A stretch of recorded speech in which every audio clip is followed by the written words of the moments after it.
The face that shouldn't exist. Daniel Cross had built his life on precision. Every minute of his day was calculated. Every decision backed by numbers, forecasts, and ruthless logic. At 42, he was the youngest CEO in the city's financial district, a man magazines called untouchable, brilliant, emotionless. Love, family, weakness, those were distractions. Or so he believed. That belief shattered at exactly 9:17 a.m. on a rainy Tuesday. Daniel stood behind the glass wall of his corner office, sipping black coffee, watching the city bleed traffic below. His assistant had just informed him that a charity delegation was waiting in the lobby, something he normally delegated to HR. But today, for reasons he couldn't explain, he looked down. And froze. A woman stood near the reception desk. Her coat was old, clearly worn too many winters. Her posture was protective, one arm wrapped around a small boy standing beside her. The boy looked up. And Daniel's breath vanished. Same sharp jawline. Same deep-set eyes. Same slight scar above the left eyebrow, the one Daniel had gotten falling off a bike at age 7. The coffee cup slipped from Daniel's hand and shattered on the floor. "That's not possible," he whispered. His heart began pounding violently as the boy laughed softly at something the receptionist said, and Daniel saw his own smile on a child's face. Not similar. Identical. Daniel didn't remember leaving his office. He only remembered standing in the elevator, hands trembling, mind spiraling back through memories he had buried long ago. A night. A bar. A woman named Emily, or was it Emma? 10 years ago. One reckless night. No calls. No follow-up. He had been 29, climbing the corporate ladder, celebrating a promotion, and running from responsibility. The elevator doors opened. The boy stood just a few feet away now. Up close, it was worse. The resemblance was undeniable. The child looked up at him, curious. "Mama," the boy whispered, tugging the woman's sleeve. "Why does that man look like me?" Daniel's chest tightened. The woman turned. And when her eyes met Daniel's, her face drained of color. End of part 1, cliffhanger. Daniel finally remembered her name. Emily Carter. And in her eyes, he saw fear, not surprise. She had always known. The truth that couldn't be erased. Daniel Cross had faced hostile boardrooms, billion-dollar losses, and public scandals. None of them compared to the fear in Emily Carter's eyes. She stood frozen in the lobby, one hand gripping her son's shoulder like an anchor, as if the ground itself might disappear beneath her feet.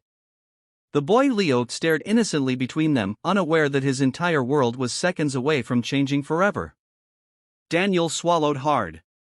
"Emily," he said quietly. She flinched.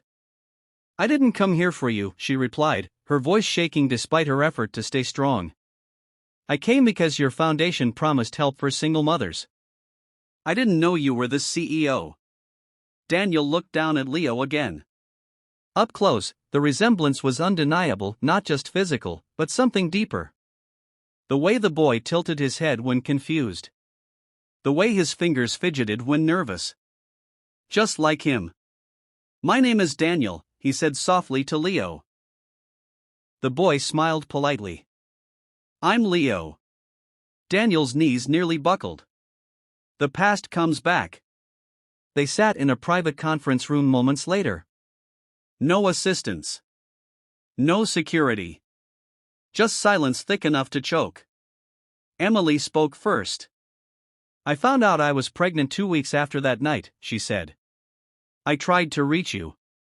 Your number was disconnected. Your office never returned my calls." Daniel clenched his fists. "I was moving companies," he whispered. "I didn't know." She let out a bitter laugh. "You didn't want to know."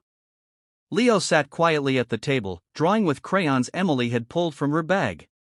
Daniel watched him, chest aching. "I raised him alone," Emily continued. 3 jobs. Evictions. Nights when he went to bed hungry while I pretended I wasn't. Daniel closed his eyes. And you never told him about me? Emily shook her head. He didn't need a ghost. He needed a mother who showed up. A tear slipped down Daniel's cheek, the first in over 20 years. The test. The DNA test was supposed to take 2 weeks. It took 3 days. Daniel stared at the results, hands trembling. Probability of paternity, 99.99%. His world collapsed into a single truth. He had a son. A son who had grown up without him. A son who looked at him with curiosity, not resentment, because he didn't know what he had lost. Daniel broke down in his office that night, sobbing like a man who had finally met the consequences of his past. I failed him, he whispered to the empty room. Public exposure. The story leaked. CEO's secret child discovered. Billionaire's one-night stand revealed. Illegitimate son scandal shakes corporation. The board demanded explanations. Daniel gave them one. He stood at the press conference, cameras flashing, and said words no one expected. I didn't know I had a child. But now that I do, I will never abandon him again. If that costs me my position, so be it.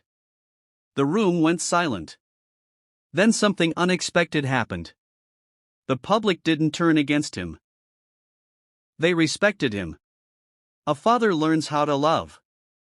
Daniel didn't try to buy Leo's affection. He learned. He learned how to sit on the floor and build Lego towers. How to listen to rambling stories about dinosaurs. How to read bedtime stories badly and laugh about it. One night, Leo looked up at him and asked softly, "Are you staying?" Daniel's voice cracked. "Yes. Always. Emily's healing." Daniel bought them a house, but only after Emily agreed on one condition. No control. No ownership. Just support. Daniel honored it. He paid for Leo's education. Emily's return to college. Medical bills. Therapy. But more importantly, he showed up. Rain or shine. Board meetings or not. For the first time, Emily allowed herself to breathe. The final moment. 1 year later, Daniel stood backstage at Leo's school play. Leo spotted him in the crowd and waved excitedly. "That's my dad," he said proudly to his friends. Daniel's chest swelled with something he had never known. Purpose. After the show, Leo ran into his arms.